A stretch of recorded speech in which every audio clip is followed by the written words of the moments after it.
Are you ready to fight? Are you ready to fight for our children? Well, I know that I can see you, and way in the back, I hope you can see me. I know you can hear me. Can you hear me in the back? So, Joanna Garcia was introduced as my chief of staff, but in reality, she's a full partner in fighting for education funding and equity for all of the children, not only in New York City, but New York State. So give her a hand.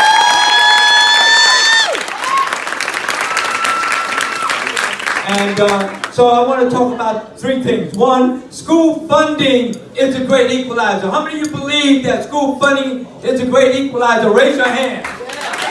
Well, I tell you, it is true. And I say that because going back when I was in high school, my track coach put an application in my hand for Upward Bound. How many of you heard of Upward Bound programs? Raise your hand.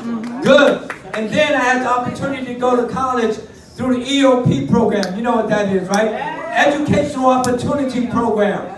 And so that was an equalizer for me. But for our children, majority of the school children in New York City are black and brown. Let me call it like it is.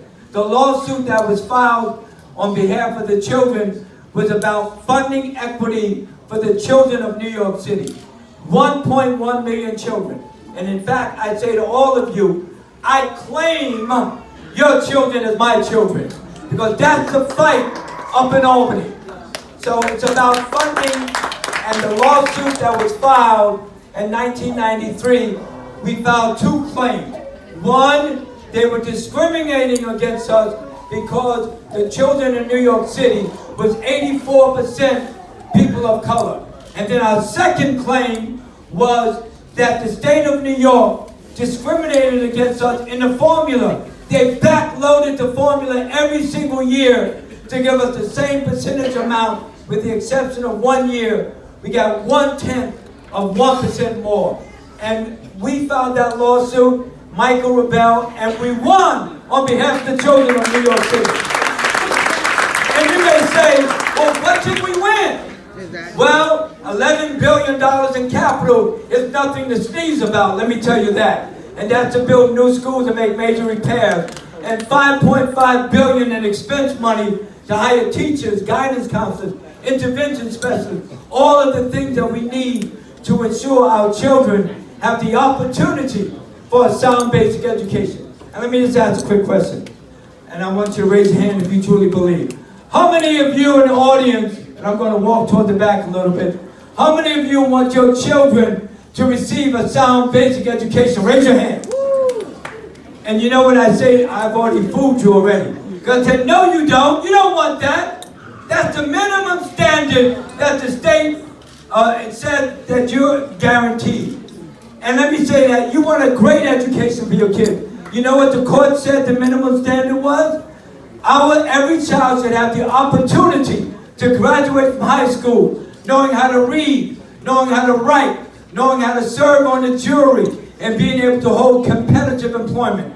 Not repetitive employment as far as flipping burgers, but competitive employment. So this fight is about equity for the children of New York State.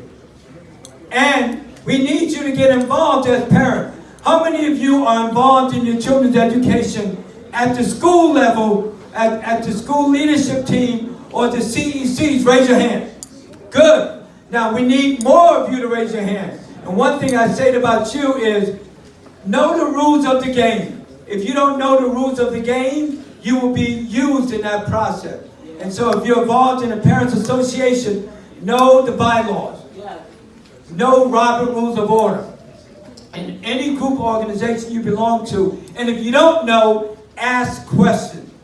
No question is a dumb question. Let me say that to you. So how much is 1 and 1?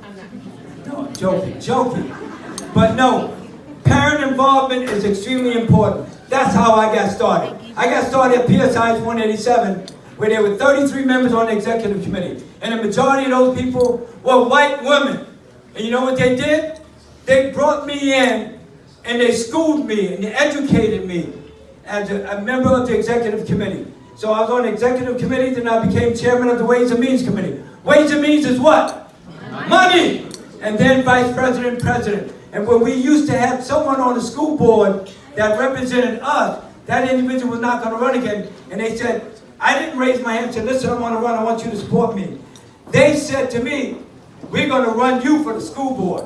And I ran and I won and I represented not only my school, but the entire district. And the lawsuit was about equity, about giving our children the money and the resources that they needed in order to make sure they get that education. But let me say to you, school governance is extremely important. And that's what that hearing yesterday, 5.5 hours with John Liu was about. It was about governance of our school system, and we wanted change. Let me turn it over to Joanna Garcia, the president of CEC 6, the former president of the President's Council, Joanna Garcia.